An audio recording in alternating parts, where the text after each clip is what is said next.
কিস্তি দিতে না পারায় গ্রাহকের ছাগল নিয়ে গেলেন এনজিও কর্মী। ঘটনাটি ঘটে যায় রাজশাহী জনকল্যাণ মানব উন্নয়ন সংস্থার একজন কর্মী এই ঘটনাটি ঘটিয়েছেন। গ্রাহকের বাড়িতে গিয়ে গ্রাহককে না পেয়ে তার ছাগল নিয়ে চলে যান। জানা গেছে যে মহিলার ছাগল নিয়ে গেছেন ওই মহিলা 10,000 টাকা লোন নিয়েছিলেন এই এনজিও থেকে।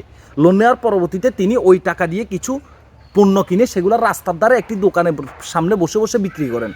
গত বেশ কিছুদিন আগে অসুস্থ হয়ে যায়, সে পড়ে গিয়ে তার কোমরে ব্যথা পায়, চিকিৎসা করছেন, টাকা দিতে পারেননি, 2টা কিস্তি পরিশোধ করতে পারেননি। বলেছে আমি সুস্থ হয়ে আপনাদের টাকাটি পরিশোধ করে দেবো। অলরেডি 4,000 টাকা পরিশোধ করে ফেলেছে। কিন্তু এই এনজিও কর্মী কোনোভাবেই মানতে রাজি নয়। কতটা নির্লজ্জ এবং বেহায়া হলে এই কাজটি করতে পারে। এনজিও কর্মী মানে মানবতা বিরোধী কাজ করে এরা কখনোই মানুষের উপকারের সাথে কাজ করে না। এদের ভিতরে কোনো মানবতা নেই। এরা ওই নারী বলার পরেও নারীকে সুযোগ দেয় না, তার বাড়িতে গিয়ে তার ছাগলটি নিয়ে চলে আসছে। পরবর্তীতে এলাকায় জানাজানি হলে পুরো এলাকাবাসী যখন খেপে যায় তখন ছাগলটি এনে ফেরত দেন। এদেরকে ধরে বাড়ির পিছনে বেঁধে রেখে ডাকাত বা চোর বলে চালিয়ে দেওয়া উচিত। তার পরবর্তীতে এই সমস্ত কিছু এনজিও কর্মী আছে যাদের আজে বাজে ব্যবহার করে আচরণ করে, দড়ি আগে বান্দি ছেঁচি ফেলাবেন, তার পরবর্তীতে ছাড়ে দিবেন।